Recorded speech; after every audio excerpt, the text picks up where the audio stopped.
the patients that you have, the potential customers that you have are there across YouTube, Instagram, Snapchat, they're all there, right? If we can just leverage the way we talk to customers and not get afraid of the video camera, then Google and Facebook and YouTube and all these systems will do the work for us. If we have the tracking in place, if we have the content, short little videos, not as fancy as the setup that we've talked about, like if you're a professional podcaster, I'm talking about your cell phone, that's it. Yes. No videographer, no fancy technical whatever, right? Welcome to the Marketing Your Practice podcast, where we guide natural health and wellness experts through the pitfalls of marketing. Each episode, you'll learn simple, effective, easily actionable, and heart-centered marketing strategies. And here's your host, Angus Pyke. Well, good morning, good afternoon, and good evening, friends. Let me start by saying, strap yourself in. Our guest today, and a bonus guest, we'll get to that in a moment, has done over 730 professional speeches and counting. He's flown more than 5 million miles. He's responsible for driving leads and sales for clients like Golden State Warrior, Nike, and Rosetta Stone.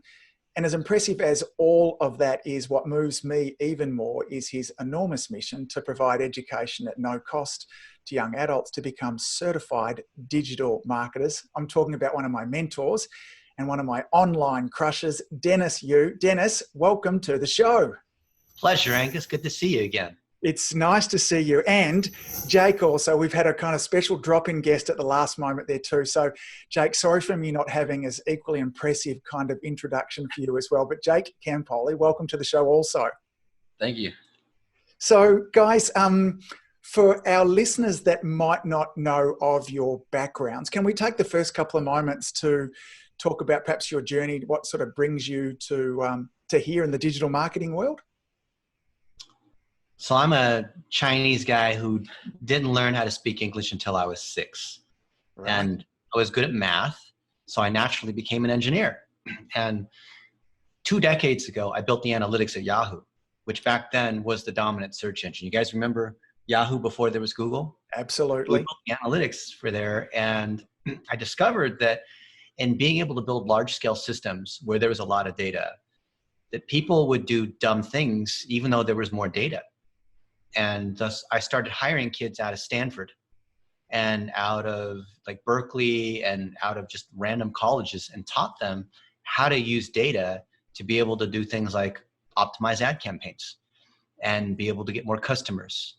And as search started to become more important, back then it was non-existent. If you wanted to buy an airline ticket, you went to a travel agent. Remember that?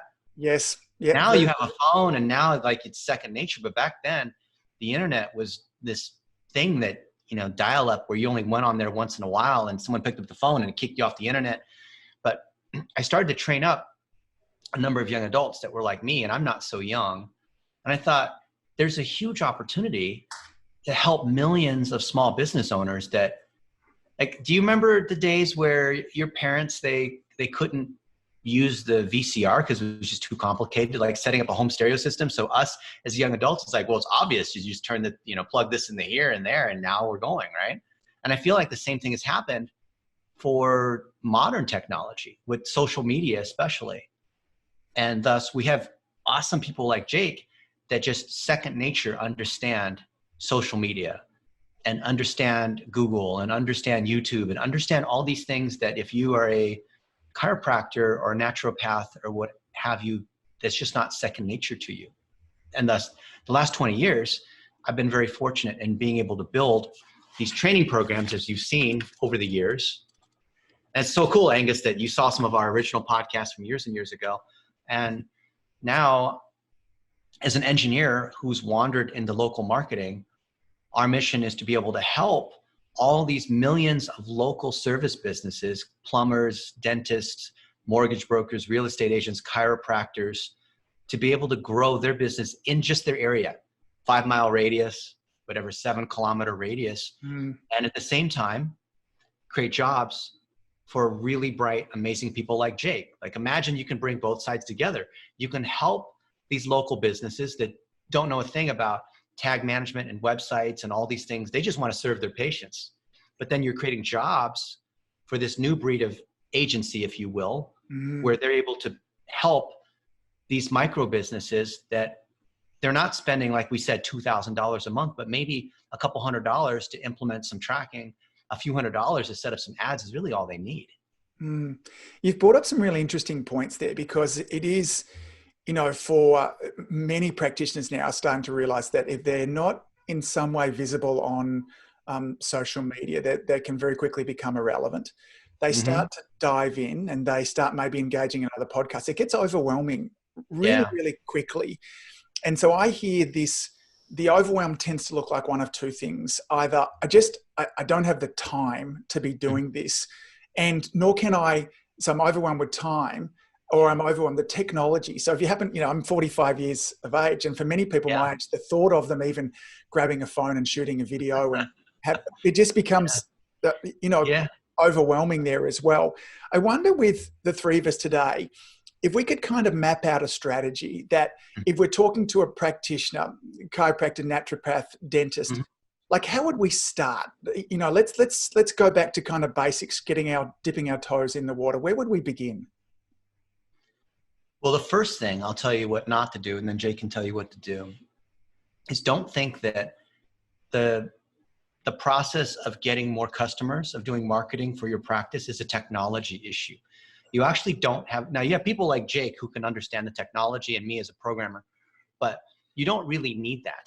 And that's the number one mistake that practitioners do, is they think it's about buying software. They think it's about hiring these consultants who have a vested interest in trying to confuse you, because they know that you don't understand this. They're going to charge you all this money for all these things you actually don't really need. So if you just remove that, and you have the starting point of saying, look, I am a chiropractor in Melbourne, for example, and this is what I do. Here's my services, and here's customers that I have. And like, you were a chiropractor 20 years ago, right, Angus?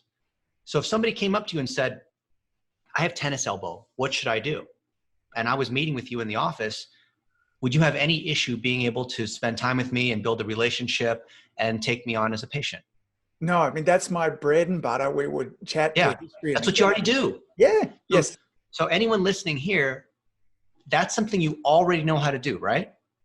So when it comes to digital, when it comes to social media, when it comes to things that are on your phone, when it comes to all these other channels, all it is it's the same conversation with people. You're still meeting these other people. You're just through this other place. You're meeting them through Facebook. You're meeting them through LinkedIn. You're meeting them through email. You're meeting them through a text message. And if you understand that at the core, you're still meeting these people, then everything gets reframed into, how do I produce lightweight video content, which Jake will talk about in a moment. And then how do I set up advertising so that any knowledge that I have, anything that's about who I am as a person, anything about my practice, I can take those little pieces and then push it out there across these other channels. So the patients that you have, the potential customers that you have, are there across YouTube, Instagram, Snapchat, they're all there, right? I don't think anybody will disagree. You're 45, I'm 45 too, right? No one's going to disagree that they're there. So if we can just leverage the way we talk to customers and not get afraid of the video camera, then Google and Facebook and YouTube and all these systems will do the work for us. If we have the tracking in place, if we have the content, short little videos, not as fancy as the setup that we've talked about, like if you're a professional podcaster, I'm talking about your cell phone, that's it.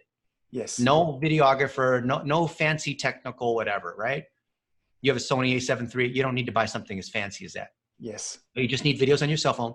And then 3, you run ads. You do those 3 things, you're going to beat all the other naturopaths in your town, all the other chiropractors and dentists in your town. Because if there's a bear chasing us, you only got to run faster than the other guy, right? That's right. Just don't be last. I wonder this too. And when I'm often talking to people who are feeling a little overwhelmed, even with creating the videos, and maybe Jake can help out with this in a moment too. Yeah. And they said, look, I'm scared of being on video. And I was like, look, how many times a week are you having a conversation with somebody about maybe some simple stretches they should do, what foods they should eat or shouldn't? And they're like, I'm doing that dozens of times. Yeah. Just do the same thing. Pretend you're talking to that person and just have the camera in front of you. Is that the kind of content, Jake, that we should be creating? Is that the kind of content that might be helpful with our marketing? Yeah, definitely. It's just like you said, stuff that you talk about anyways, like the stuff that comes up the most, like those conversations. Just imagine instead of a person, you're talking to a camera, and then those are the perfect things to post on your page or website. And then when it comes to like remarketing, and you have a page for whatever that topic is, then you can remarket that exact video to the people who visited that page. Mm. So we're beginning with this. So first of all, we're going to be using just our mobile device, which, to be honest, probably shoots better footage than, my first nice camera I bought was a Canon 5D.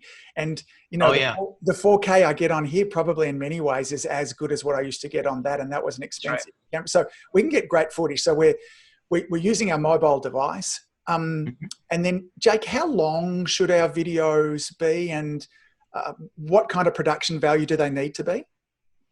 The phone is fine. It doesn't need to be, it's not as big of a deal. Like, it doesn't have to look professional, I mean, the phone has a good enough camera that will look as professional as it needs to be. You want it to be about a minute, but I mean, Dennis and I have sat down and done like 15 minutes at once, and then that's something we can just cut up into a bunch of little videos for later. Great. So if it's so 60 seconds is long enough, or should it be shorter? Is there a sweet spot in there? What are your thoughts with that?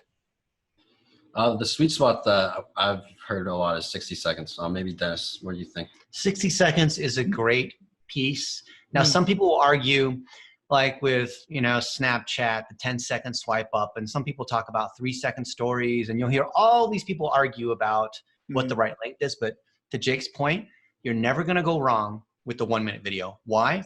Because and in just a moment, we'll talk about what you're going to put in your 1-minute videos, because the most common question is, yes, but what do I make a video on and all that? But let's just talk about the building block first.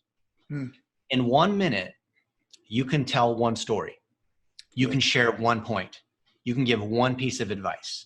You can, give one kind of encouraging piece of news. You can tell one thing, right? The beauty of 1 minute is it forces you to talk about one thing. The trouble with, webinars or what have you is that, in 30 minutes, you might cover 20 different topics. And if you haven't earned the trust of that potential customer, then they're not going to give you 30 minutes of time. But if you, let's say you're at the grocery store and you run into somebody who's a friend of a friend, and like, oh yeah, you're the chiropractor for my friend so-and-so. I just had this one quick question. As you guys are both standing in line at the checkout, that's your 1 minute. Or coming out of the elevator, you meet somebody and you just happen to have a conversation. That's your 1 minute, right?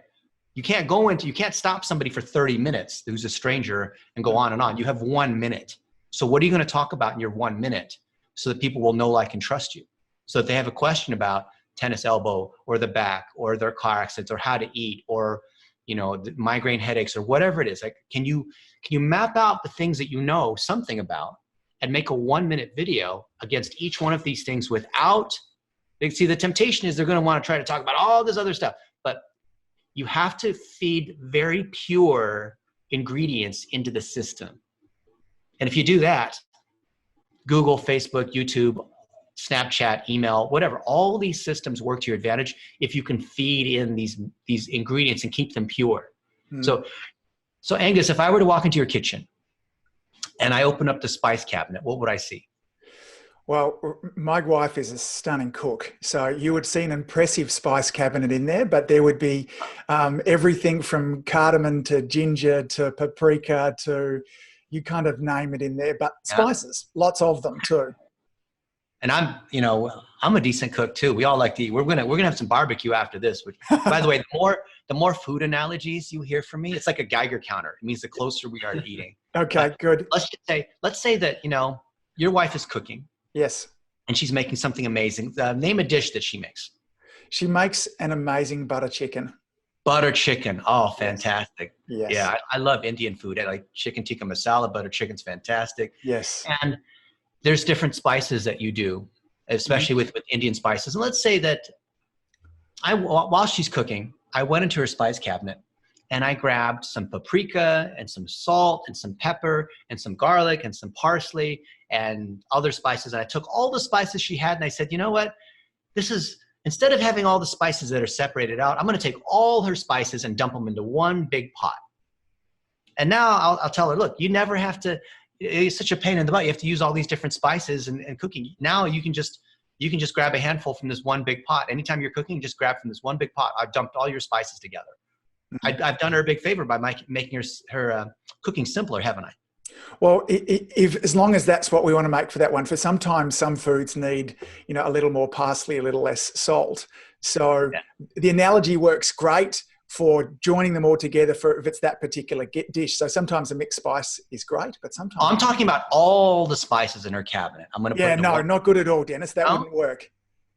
It won't work. Okay, well then why would that work in digital marketing? Why do people do that in digital marketing? Yeah. Why don't they separate out those ingredients? You know what happens, Angus? And Jake and I see this all day long. We'll see a chiropractor or a naturopath or what have you get the idea that they need to go live all the time, or get the idea that they have the podcast, or get the idea that they have to do like whatever. And what they're doing is completely random. There's no rhyme or reason. They're just taking random ingredients for, cooking them at a random temperature at a random amount of time. And what are you going to get? Yeah, a random outcome. And then they blame Google and Facebook and YouTube and whatever. They blame whoever built their website. They blame these other people because they don't even have a strategy. So what you have to do is separate out those particular ingredients. And so when your wife is cooking butter chicken, there's many spices that she's not using. There's many kinds of meat that she's not using. There's many vegetables that she's not, and many grains that she's not using. And so we're going to intentionally use different spices at different times just like if you're a surgeon and there's different kinds of surgeries you could perform. You're not going to do a heart lung transplant for somebody who needs a knee replacement surgery, right? That would just not make any sense. You're going to have the right combination, the right treatment based on the right diagnosis. And so if you're a practitioner, you already know that. You know that you go from collecting the vitals and from there having a diagnosis and from there implementing a treatment plan.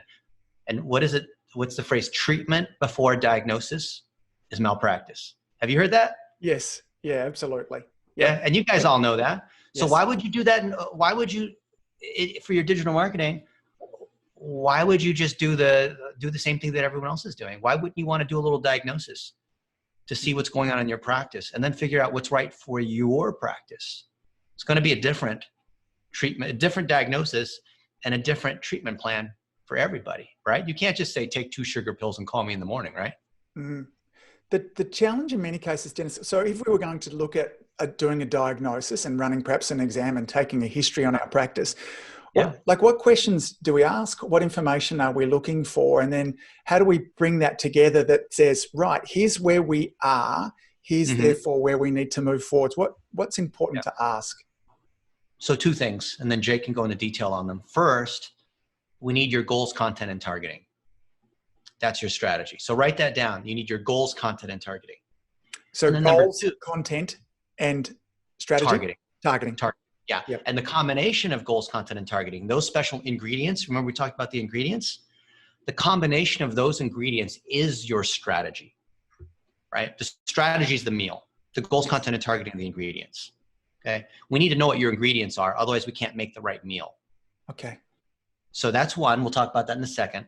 And then number 2, once we have these ingredients, we need to be able to measure everything appropriately. And that's called your digital plumbing. So we need to be able to see what's going on. We need to see what's working or not. We need to take an x-ray. I know I'm mixing analogies here, but we need to be able to take an x-ray, to draw some blood, to take your blood pressure. And that's all the tracking, that's targeting, that's pixels, that's all this technical stuff that someone like Jake knows how to do. Got it. Can we come up with some, goals, targeting, goals, content, and targeting? So if one of our listeners of their goals was, look, you know what, I would like to have an extra 5 new patients per week. That's my goal. And in terms of my content is, I feel confident that I can create some videos. I can create some 60-second videos, and I feel good that I could probably create 2 or 3 of those a week. Yeah. And then their targeting, is that where we might say, look, my target is kind of that 10-kilometer, that 6-mile radius through there too. And then I'll retarget those people that watch my videos, that visit my page or go. Exactly. And retargeting comes off of your plumbing, because if you have the tracking, Yes. You can retarget against people who've been to your website. You can retarget against existing patients. You can retarget against anyone who lives with a 6 mile radius, 10 kilometers. You can target anyone who's watched one of your videos for 15 seconds. So that's where digital plumbing comes in. So Yes. if you have goals, content, and targeting, and you're making 1 minute videos, and we'll later talk about what are the 1 minute videos that you'll make, but you're making these videos and people are engaging with you. If someone has watched one of your videos, Angus, then what's the next video that they should watch? Can you feed that into the system? If you separated out those individual ingredients, you can let Google and Facebook and YouTube figure out what the next, let's say you've made 100 of these over time. Let's make, like you said, you make 2 or 3 videos a week. And now all of a sudden after 6 months, you've got what, 50 or 100 videos? Little 15-second, 60, it's not a lot of work, just, a bunch of little videos. Very easy to do off your phone. Now the system has a whole spice cabinet or walk-in freezer, if you will, of all these ingredients. And the system will figure out what's the next thing to show them. And the more things you have, the more options the system can work with, right? Like, do you watch Netflix, for example? Or you have a favorite show on HBO? Yes, I do watch Netflix, and one of my dearest friends, Martin, at the moment has got me obsessed with watching Shameless. So I'm watching a lot of Shameless at the moment, yes. And you're shameless about Shameless. Yes. So when you're watching Shameless, when you log into Netflix and it says, oh, continue watching season 2, episode 3 or something like that, right? Mm-hmm. Yeah. But then Angus and anyone here who's watching, when you go there, it says, oh, but here's some other things you might also like. Yes. If you watch Shameless, here's 2 or 3 other shows you might also like. Yep. So what is it that Netflix is using to determine what recommendations to give you? Yeah, I guess inside of that Shameless is obviously categorized as a drama, and there are other factors about it. It says Angus clearly likes watching these kinds of shows. Let's show him more of those. So more of the things that he's already raised his hands to said that he likes watching. And do you now rely more upon Netflix's recommendations than you having to hunt through all the other kinds of drama that's there? They're pretty good, aren't they? They're amazing. Yes. It's like they know you. Huh? How about Amazon? You bought something on Amazon recently? I buy things on Amazon most weeks, Dennis. Yes. Yeah. So do I. And so when you buy something on Amazon, do you ever notice it says, oh, well, people who bought this one thing also buy this. And you go, oh, yeah, I should buy that too. That's really good, right? Yeah. And then you find yourself buying more things. Does that happen to you? Yeah, their book recommendations for me now, to be honest, are incredibly impressive. So yes. It's where probably 30% of the books I buy are just from Amazon recommendations as opposed to friends' podcasts, those kind of things. So would you agree that Amazon and Netflix are very smart in making recommendations? Yes, absolutely. Now, what if I told you that the algorithm that drives advertising on Google and Facebook and YouTube and Amazon and whatever is the same algorithm that drives all these other recommendation services? What if I told you it was the same algorithm that governs the Facebook newsfeed? So when you're scrolling through the newsfeed and it's showing you different pieces of content, what if I told you that was the same algorithm? Yeah, it doesn't surprise me in the slightest. Yeah. You know what that algorithm's called? No. It's called a collaborative filter. Right. It's a reverse Bayesian filter for us math people. You can go Google it and see that I'm not making this up. And the reason, so you might think like, well, I'm a chiropractor, I'm a naturopath. Why am I having to mess around with algorithm stuff on reverse Bayesian filters, right? Let me tell you why. So when you are watching YouTube, for example, you ever like watch a YouTube video and pretty soon like 2 hours have gone by and now you've seen like 10 videos? Okay. We've all been down the YouTube rabbit hole at some stage, many of us multiple times. So would you agree that YouTube is pretty good as your crack dealer at making recommendations? Yes, phenomenal. Yeah. Okay. So what if you could have YouTube and Google and Facebook and all that do the work? So they're so smart. They do the work for you. And if you feed them those individual ingredients and you have the system figure out what's the next thing to show that prospective customer, don't you think they could do a better job than you trying to decide what the next recommendation is for a potential customer? Or would you rather have them make the recommendation for you? Oh, I'm certain, particularly me as, local Joe chiropractor that I'd have a lot more faith in, the algorithms, Facebook, YouTube, knowing what to show my audience than me. Absolutely. So the algorithm is getting more and more intelligent, almost like a scary movie where, like the robots take over the world. You see any of those movies where like the robot, the Black Mirror, Westworld, right? And because the robots are getting smarter and technology is increasingly necessary for us because there's just more data than we can possibly consume. The amount of attention that we have is finite. The number of hours we have in a day is finite.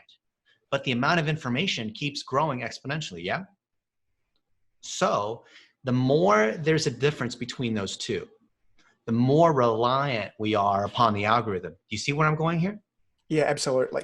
Because of that, us as chiros and dentists and orthodontists and naturopaths and physical therapists, if we can give the machine what it wants, which is a bunch of 1-minute videos that we stack into 3 layers of why, how, and what. Yes. If we can feed those ingredients into the machine, and we have to feed the ingredients the right way, then the system is going to run the advertising for us, and the recommendation engine, the same one that powers Amazon and Netflix and YouTube and WhatsApp and Uber, like all of these are the same algorithm. That algorithm is a filter. What a filter does is say, when there's more things that you could possibly consume, more information, more TV shows, more products than you could ever possibly look at, I'm dependent upon a filter to try to make sense of the world for me. So if I'm scrolling through Instagram, there's more content being created every minute than I could consume in an entire lifetime, right? Yes. That's true. No one's going to argue that's true. The number of the number of minutes of new video being created on YouTube every minute is more than I could consume in a lifetime. So even if I watch TV 24 hours a day, I could not watch every single show that's ever made whatever, right? We know this is true. So we are dependent upon a filter, right? The filter is the algorithm. If we feed the algorithm the right ingredients, the algorithm will find my customers for me. Then the algorithm will show the most appropriate piece of content to my potential customer on whatever the channel is. And when someone connects with me, maybe because we're also 45 years old and we play tennis and we have 2 kids and we have like whatever, the algorithm knows, right? I don't have to do any of the kind of targeting. It used to be 10 years ago, the algorithm is so dumb, I had to force it to try, I had to set up all these complex targets and override the fact that it was dumb. Now the algorithm's so smart. Like you said, Angus, when I'm setting up my ads, I'm not even doing anything more than geo-targeting. Yeah, yes. but I serve people who are 35 plus, they're female. And yes, I know you do, but we're going to let the algorithm go ahead and figure that out for us. And we're going to build our campaigns in such a way that we're leveraging the algorithm being smart. And our focus is going to be on the content and making sure we're feeding the algorithm. We're feeding the algorithm our short little videos. And we're also setting up our tracking, which Jake does. It's called digital plumbing, so that we're feeding the algorithm the data so that it can optimize to driving more calls, driving more patients that walk into our office, driving more people that fill out a form, right? Could we dive into the dirt and talk about some examples of some why, how, and what videos, what some of those spices are that we want to kind of throw into the recipe, so to speak? Yeah, it's not just the spices, but it's the meat, it's the vegetables, it's yes. the carbs, it's all the stuff that you need to be able to make a meal. I know spices are great because it's a fun one to start with, but I've stuck with that analogy. I've taken it too far. Yeah, tofu. I mean, whatever it is, right? Yeah. So let's think about, you want to talk about why, how, and what? Sure. So your why is like what's your business like stands for? And then what were the why, what, and see, you remember like in grade school when you had to write papers? Yes. That they said you had to do like why, where, how, what, when, who. It all starts to blend together. You remember that? Yes. Yes. Well, think about it this way. The best way to be able to remember this on why, how, and what is to think about 3 stages of deepening a relationship. Okay. So you and your wife, when did you first meet? How did you guys first meet? Well, she's a chiropractor also, so we kind of met at a professional conference. Okay, so you met at a professional conference, and when you first met her, did you propose? No, I waited a half an hour beforehand. I needed to pin her down. I gave myself 30 minutes to kind of, no, it was much to her horror. It was a number of years afterwards, but I eventually got there. Okay. So you had to first meet her at that professional conference. Yes. Then you had to date her for a while. Yes. And go steady and get to know that she wasn't crazy and you weren't crazy. Yes. And then eventually you proposed, and you've been married for how long now? We've actually only been married for almost 18 months. 18 months. Congratulations. Thank you very much. But over the course of years, you built that relationship. Yeah, we've been together for nearly 9 years now, yes. 9 years. That's fantastic. Yeah. So it's not going to take you 9 years to get a new patient, if you're a chiro, but you're going to go through these different stages, which is you get a sense of who they are, whether you have shared values, which is what Jake says on the why. Yes. You're going to get a sense of their expertise. So you know that it's someone that you could probably trust because they know what they're talking about, because you see them with other people that are credible, friends of yours, maybe like word of mouth. You see the reviews, something like that, shows you're legit. And then the what is, now I need a chiropractor because I got in a car accident, or I have this particular kind of pain, or there's some kind of need. And I go to Google and I do a search. And then of all the chiropractors that show up in the Google search, because, if you do a search for a chiropractor in your town, there's going to be a lot of chiropractors, aren't there? Yeah, there are. Yep. Yeah. So then I want them to call me. I don't want them to call the 20 other chiropractors in town. So what's going to cause that person who does that Google search, they pull up their phone and they do a search here. What's going to cause them to choose me versus the other chiropractors? Well, I guess that if they've had a previous relationship with me somehow, maybe they've watched some of my videos online, there's some kind of connection through there. Yeah, so exactly. I want to see if I can kind of show up for them again. I can continue to build that relationship. So, I want to take that relationship from the social media platforms now over onto a Google search platform. Yep. So the choice that the consumer makes is going to be one of familiarity. They're going to choose the one who they've seen before, even if the other chiros have more reviews and have been in business longer and have a nicer looking website and all that. Doesn't that seem kind of counterintuitive or illogical? Yeah, I guess so. I often refer to it as that. I think in psychology, they kind of call it the mere exposure effect, that we just tend to like people that we've been exposed to more. That's right. So it kind of makes sense to me to some extent, from that point of view. So let me tell you something that almost all local service businesses, which include chiropractors, naturopaths, anyone who is selling through a relationship instead of selling a product like at Walmart or Costco, but we're all in relationship businesses. Yeah. Let me tell you the most common mistake they make in their video marketing. And then I'll tell you why. Because I don't want you guys to, if you're already here up through this point, then please don't screw it up by missing this one thing. People trip. I see, you ever you're on the sidewalk and there's a thing there and then people are walking by and you're like, don't trip there. Every time I watch people walk by, they trip on that one thing. Like, watch, there's a bump right there. The sidewalk's like this because of the route, So here's the thing. What Jake said, at the top of your funnel, you're starting with why. So why is talking about something you admire about your wife, talking about how you like the butter chicken that she makes, talking about how you've got a professional camera, talking about something that you like to play golf, and what does that have to do with your practice? What does butter chicken have anything to do with your practice? Nothing. Nothing. So people will say, so when we tell people to make why videos, talking about where they grew up, talking about their parents, talking about their favorite food, talking about the park that they bring their dog to, talking about just little pieces of their personal life. The first question is, well, that doesn't help me with my business. Oh, you could not be more wrong. The question is, why is that? Why is that so important? I've thought about this at length too, because I'm aware, and I come back to one of my favorite books is Simon Sinek's Start With Why. Starting with why. That's right. Yeah. And I understand that probably what it is, it's helping you you're buying me when you're coming to see me as a chiropractor. As much as you're buying chiropractic, you're buying me. You want to make sure that there's a relationship there. And I think you wanted to see who I am. And rather than me showing you a series of exercises, by me reflecting to you who I am as a human being, here's what's important to me, here's what's valuable to me. And we're building a relationship that way there. So I think that's the logic and the conversation that's gone on inside my head there, Dennis. Yes. Am I close? Exactly. You're right on. And it goes back to the beginning of our conversation where people think it's a technology issue. If you're meeting someone face-to-face in the office, you're going to have some niceties. You're going to be polite. Oh, where are you from? Where do you go to school? What's your favorite sports team? You're going to try to build that rapport.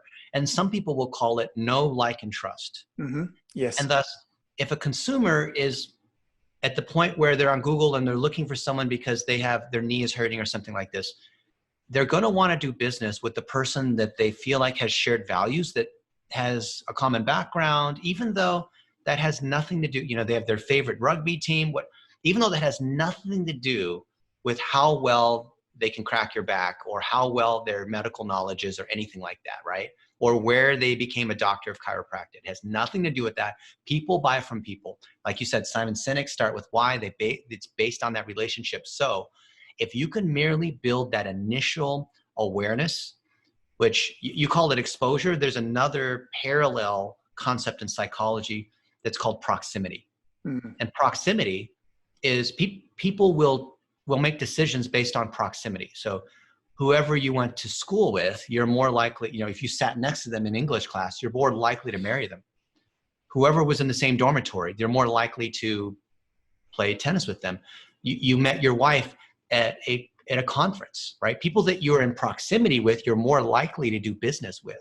So if you merely get that exposure and you become well-known in your city, maybe you're in Canberra or the Gold Coast or Los Angeles, wherever, by someone merely seeing you, even if they see you out at the pool or in the jacuzzi, which has nothing to do with anything, the mere fact that they have seen you before, and the fact that memory is reconstructive, people don't remember it was an ad. People just remember they saw your face somewhere, right? Mm-hmm. They're more likely to choose you. So when they see that list of chiros, they're going to choose the one, and it's completely irrational, but it's been proven true in the last 20 years. They're going to choose the one that they have seen before, even if it's lower rating, even if it's whatever. So when people are driving down the road and, they need to refill their gas or they need to eat some food, right? And they see like 5 or 6 restaurants and there's one that's a chain that they've seen the name of before. Are they going to go to the chain or are they going to go to the one where I've never heard of that restaurant before? No, we're always going to pick familiarity. That's what people do. So that's what we're trying to do. We're trying to build that familiarity and intentionally doing things that do not look like ads at the top of the funnel, right? So Jake talked about why, how, and what. The why is moments of your life, short little 15-second, 60-second snippets that reveal who you are as a family man, as a trustworthy person, as a sports fan, as like whatever it is. And it doesn't have to be production value. It's, in fact, the more cell phone-ish it is, the better it's going to be. And if you're not good on camera, even better, right? Because then it doesn't look like an ad. Yeah, I think there's this real shift towards an increase in authenticity. When video first came out, we had fancy backgrounds, we had all that kind of stuff there too, but we realized that might not necessarily be who that person is. That very real, sometimes stammered type sort of words, selfie video there, the authenticity is through the roof. Dennis, I've got a question about the why video. With the why video, am I trying to link that to a value that's, am I trying to create a conclusion out of that video, or just, when I was 17, I fell off my bike and I realized how important, that kind of journey there? Do I need to bring it to a climax that says, and that's when I started to really understand why health was important. That was what drove me to become a chiropractor. Yeah, so that kind of story that has a deeper meaning and an extrapolated mission or bigger story is a special kind of why video. It's called the signature story. Mm-hmm. And a signature story, you can have more than one, but usually there's just 2 or 3 because of a dramatic childhood moment, because when you fell off your bike and you got injured and that's how you became a chiropractor, or how you met your wife, or something that, when your when your mom died and, you know, this is something she told you, like something that's meaningful. Mm. That's a signature story. And you can tell that story in 40 seconds. Yes. Loading it with the emotion. Yep. Then 15 seconds saying, because of this, I believe that life is short and we got to make the most of it. I believe that health is something that, you know, I believe that there's some kind of belief statement. Yes. For 15 seconds. And then 5 seconds is, I'm Angus and I'm a chiropractor and I'm here to serve you and help you be healthy too. Right? And that's it, 5 seconds. 40 seconds, 15 seconds, 5 seconds. Yep. That's 1 minute. Right? So that's a signature story. That's the most powerful kind of why video. But are you going to be filming a signature story every day? No. So then what are the other kinds of why videos that you can make every day?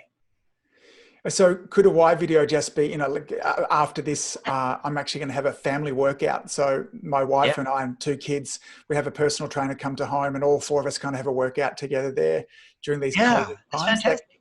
Yeah. Yeah. So then there's 4 or 5 different kinds of why videos you can make out of this. You can make a gratitude why video. Gratitude is, I'm so happy that the 4 of us are able to work out and we have our personal trainer. What's your personal trainer's name? It's Jim. Jim. I'm so glad that Jim's coming over and that we're able to work out. So that's just your quick little gratitude. And maybe it takes you 20 seconds or 30 seconds, right? It doesn't have to go for a whole minute. But you can also make a how video. So you could say, hey, Jim, tell us, how do you do the kettlebell swing? Tell us, why are we doing lunges or burpees in this way? Tell us like what today's workout is and why we're doing, or how we do this motion in the right way so we don't get injured. Can you just explain, Jim, how to do that? Right? And so you go like this and you say, I'm here with my friend Jim.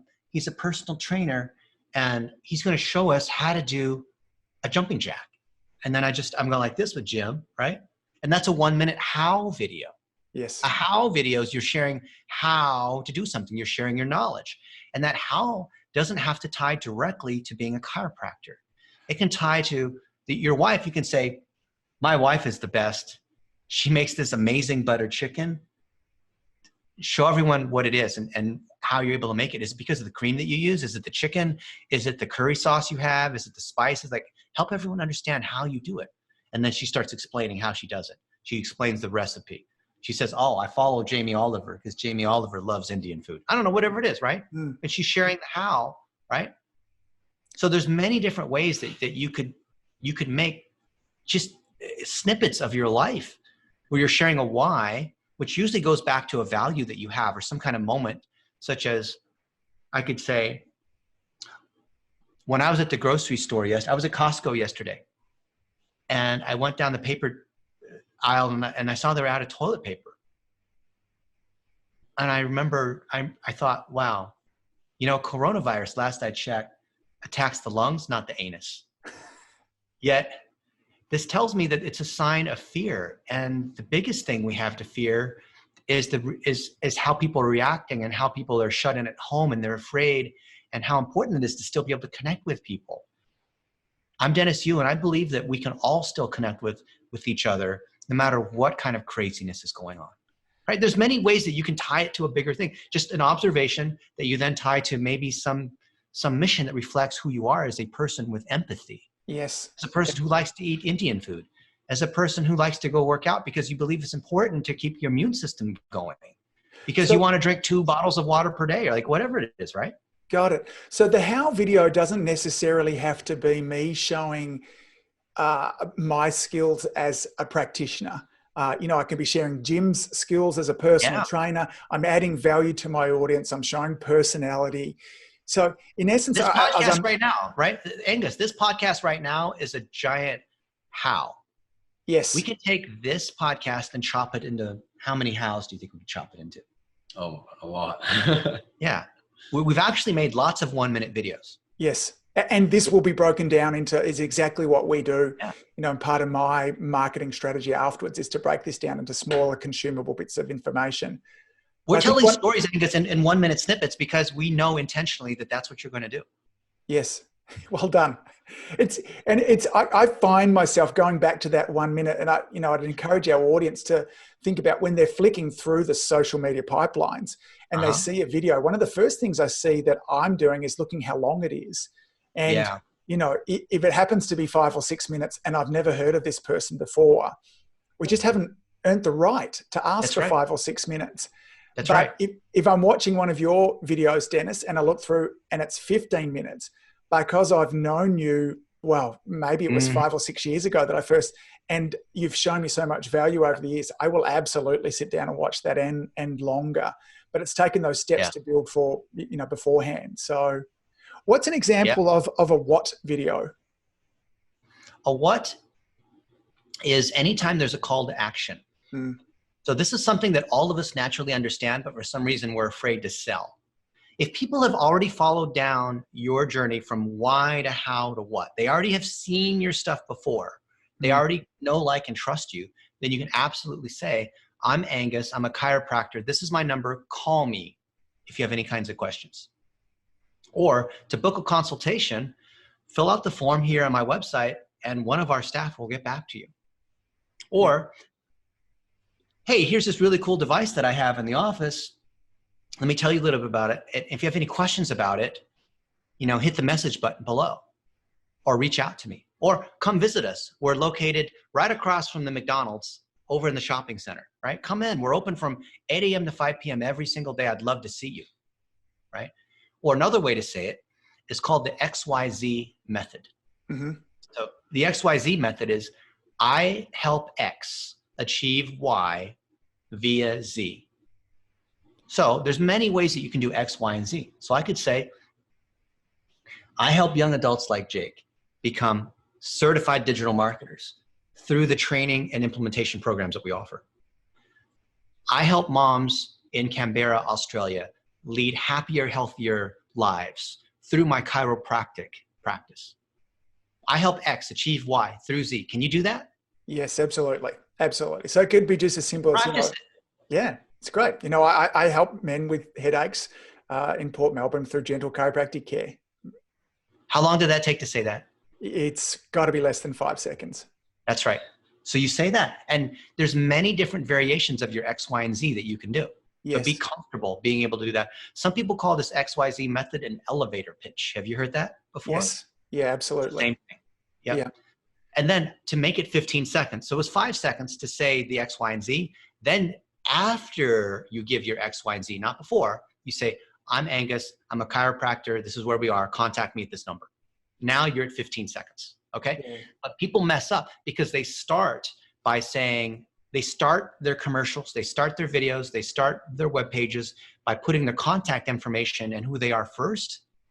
And you have to earn the trust of who they are. You need to do this other stuff. And at the end is when you give people the contact information or the form or click on the link below or something like that. Yeah, I totally get it. It makes sense to me when I was reading through some of your work recently.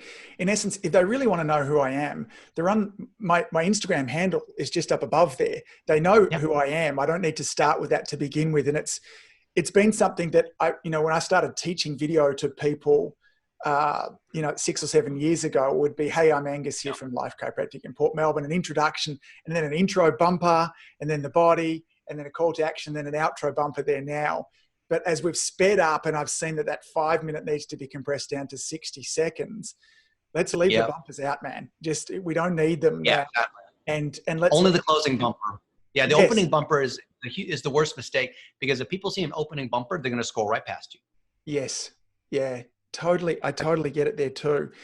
Is it important? So if I'm understanding right, we've got our why videos about our values, hows we're teaching somebody to do something, adding value to them as well.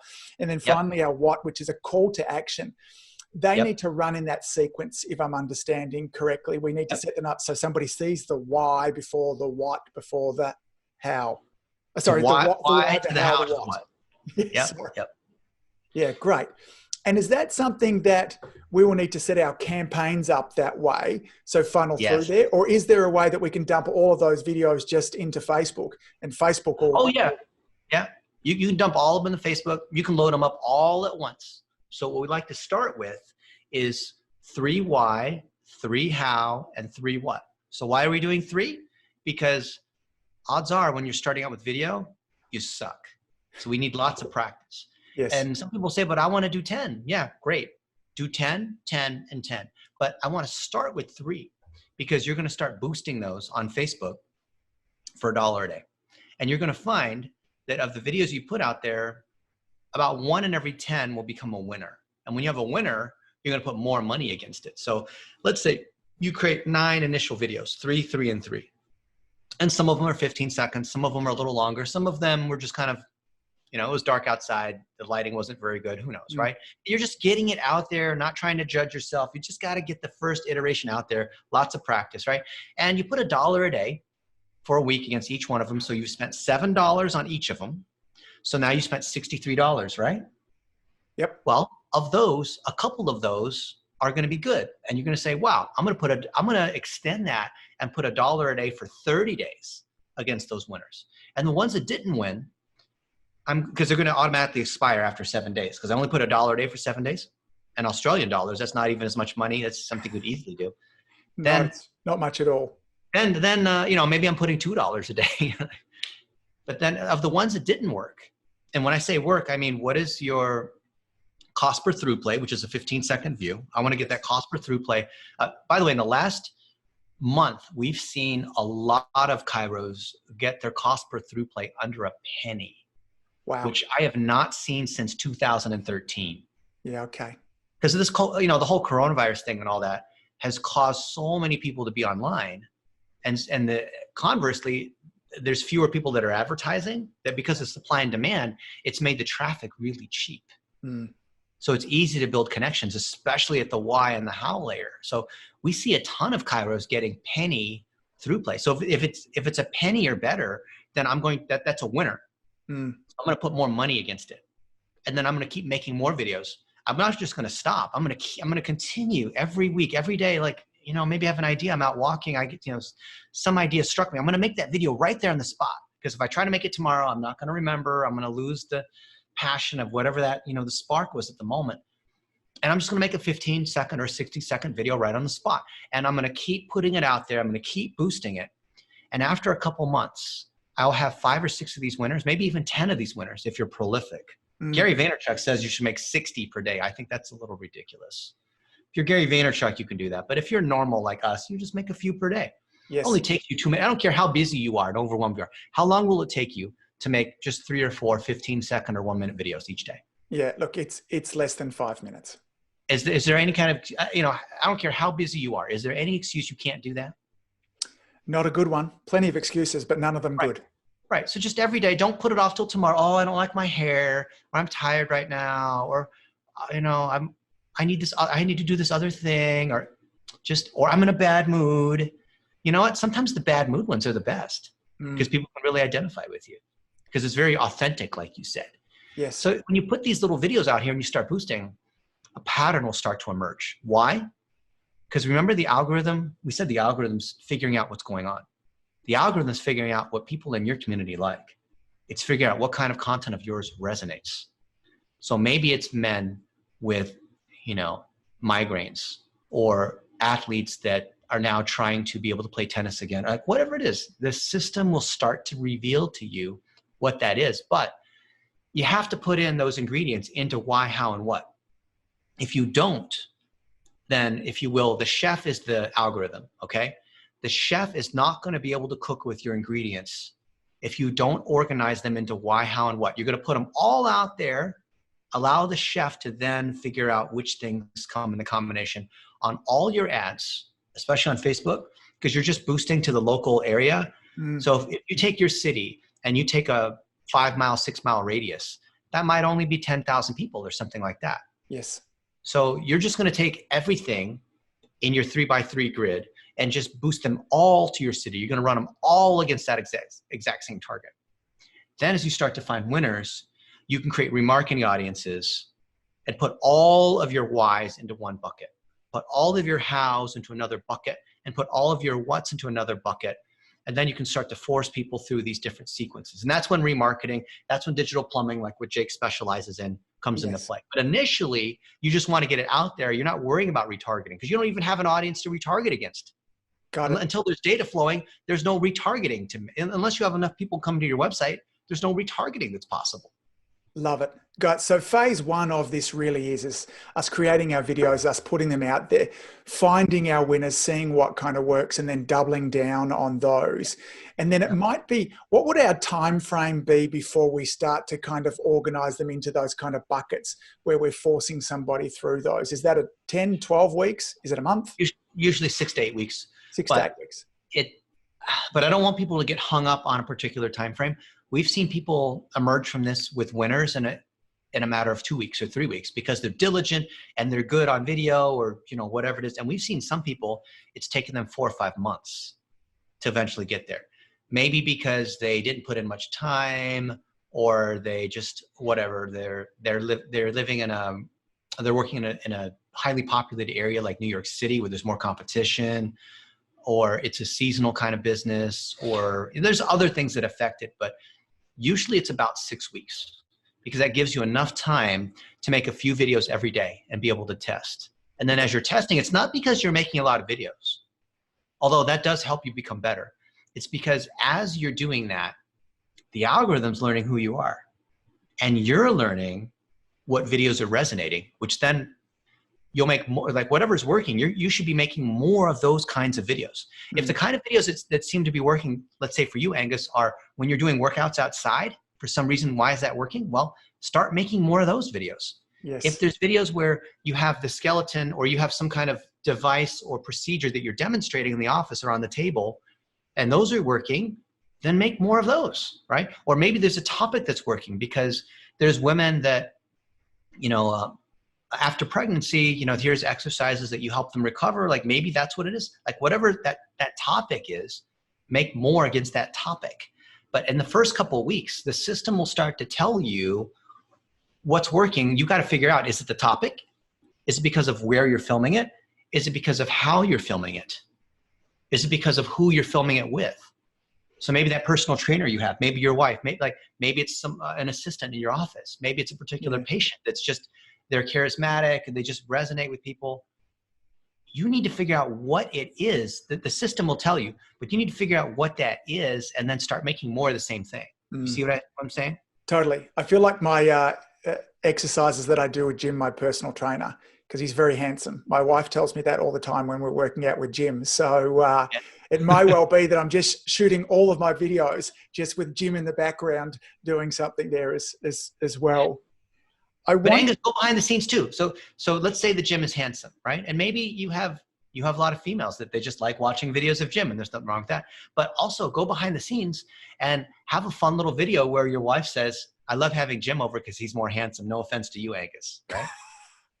Just little things like that, just to show behind the scenes moments where you're showing the levity and you're showing the relationships that you have. Don't just feature Jim.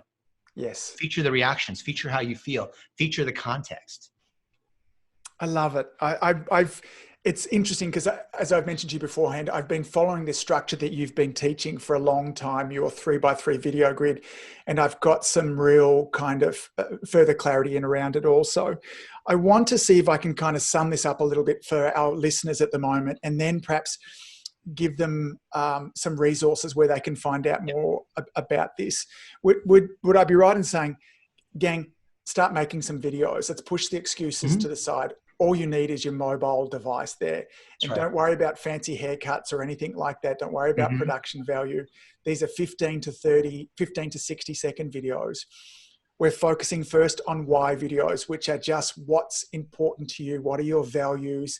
Maybe start to think about a couple of those signature stories. How videos, how to do something. They don't even necessarily need to be about how to stretch your shoulders, how to eat a certain way there too, but they're how content actually telling somebody to do that. And then finally, you're making some what videos where you're inviting them into the practice. And I love that kind of X, Y, Z as well we talked about. So you might want to rewind back to that phase as well. Is that a fair, and I know that I've just summarized almost 55 minutes into kind of less than a minute there as well. Would there be anything else that you would want to kind of double tap on there, Dennis, as well? So what happens as you're producing more and more content? And initially you start with 9, and now you're at 20, and now you're at 50, and you're investing time and money, but you don't have tracking in place, and you don't understand what's winning or not, and you're kind of blind, right? The other piece that we didn't really go into detail on is the tracking. Yes. But the chicken and the egg is that until you have some momentum, until you have some videos, until you're feeding the algorithm, there's nothing to measure, right? So the measurement, the analytics, the optimization is absolutely critical if you're driving the traffic and you're boosting the posts and you're running ads on Google and you're showing up in the local search results and you have customers that are giving you feedback and you're getting more reviews. So the next phase from that is you need to hire someone like Jake Campoli to implement your digital plumbing for $200. And then that's going to give you visibility into what's working and will help you optimize. Otherwise, you're just going to be shooting arrows in the dark. Yeah, love it.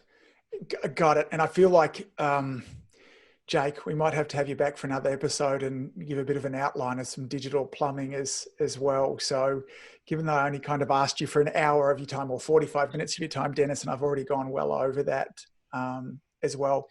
If our audience wants to learn a little bit more about what we've spoken about today, Dennis, what's the best next steps for them to take? So we have a training program and it's called teamblitznation.com. Yes. And it has all of our courses, 48 courses. And I think, Angus, you've seen there is a ton of material that we have. Yes. And right now, if you're in a situation where you financially cannot afford our training, then we will give it to you for free, no strings attached. Just because we understand that this is a pay it forward kind of time. And it, you know, whether you believe in karma or the law of reciprocity or the secret or what have you, that when you help people in a time of need, it will come back. So if you send an email to operations@blitzmetrics.com with the subject line, "We love Angus," and you tell us your goal, we will give you access to all of our training, videos, guides. Angus, you've seen this stuff. We've been producing this stuff for years. It's stunningly generous. It's if your mind has been partially blown from today and then you're wanting to kind of get more into this, then I want to encourage you guys. The content is terrific, and believe me, this is an incredibly generous offer. So thank you. It's amazing. Yeah, and we charge a lot of money for this, but right now, if you just need a little bit of help, because I understand, because, you know, if your office is closed and you can't make money, but you still have to invest money to make money. That's a chicken and the egg. I want to help you succeed there. We have an academy where thousands of other local service businesses have come through and use these fundamentals. This is not a hack. This is not a trick.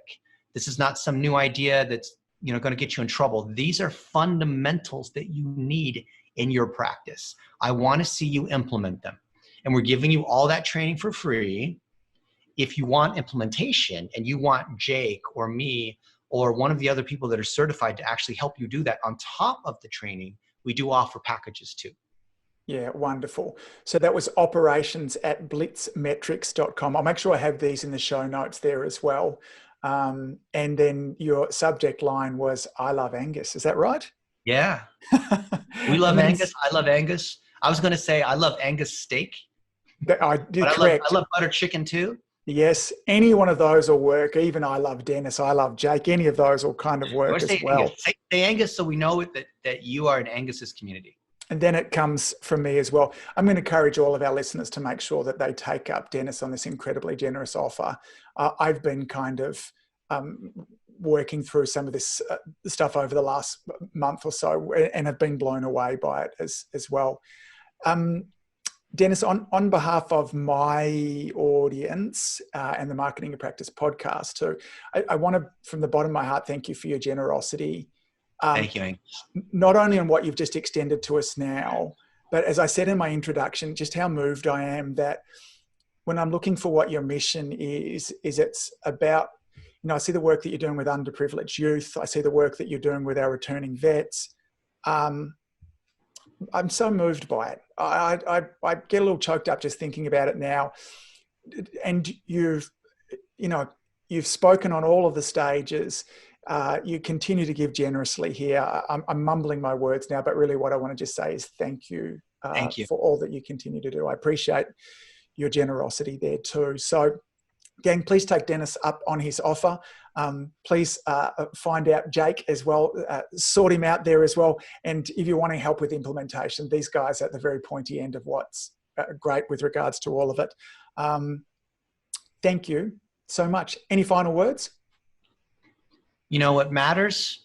I'm a math guy, right? And I've always been a measurement engineering sort of person. And what I've heard mentors of mine who are way more successful than me say is that the best things in life are free, but the second best are really expensive, like Lamborghinis and stuff. And thus, I say that jokingly, but what matters to me, I made my first $1 million when I was 25. That was 20 years ago. And I thought that was what it was. And that really didn't really do very much for me. I thought I was going to be rich, and I thought that it really didn't do anything. It was just a number in the bank account. What matters to me is when I see people's lives changed.